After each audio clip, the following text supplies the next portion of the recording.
অপেক্ষাকে আমি আজও ছাড়তে পারিনি। হ্যাঁ, অপেক্ষা। ভালোবাসার রক্তিম ধারালো স্নিগ্ধ ছোঁয়ায় এ হৃদয় থেকে এক এক করে ছেড়ে গেছে সব লোভ, হিংসা, ক্রোধ, অহংকার, স্বার্থপরতা, সব কিছু। কিন্তু অপেক্ষা আমাকে আজও ছেড়ে যেতে পারেনি। আমি ভালোবাসার জন্য সব কিছু ছেড়েছি, শুধু অপেক্ষাকে ছাড়া। অপেক্ষাকে আমি আজও হৃদয়ের গহীনতম অংশে বন্দি করে বেঁচে আছি। অনেকেই বলে শুদ্ধতম ভালোবাসার প্রকাশ হচ্ছে অপেক্ষা।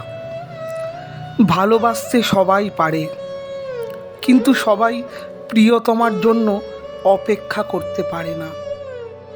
আসলেই কি তাই? জানি না তো, হবে হয়তো।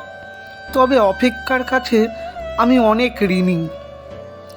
প্রিয়তমার জন্য অপেক্ষা আমাকে পাখির মতো সহজ হতে শিখিয়েছে, আকাশের মতো বিশাল হতে শিখিয়েছে, ফুলের মতো স্নিগ্ধ সুন্দর হতে শিখিয়েছে, সমুদ্রের নীল জলরাশির মতো গভীর হতে শিখিয়েছে।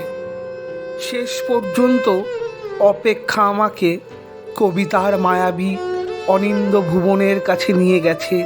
হৃদয়ের মধ্যে অপেক্ষাকে পুষে রাখা কি কঠিন, অথচ আমি সেই কাজটি করে যাচ্ছি প্রতি মুহূর্তে, কি নিদারুণ আনন্দের সাথে।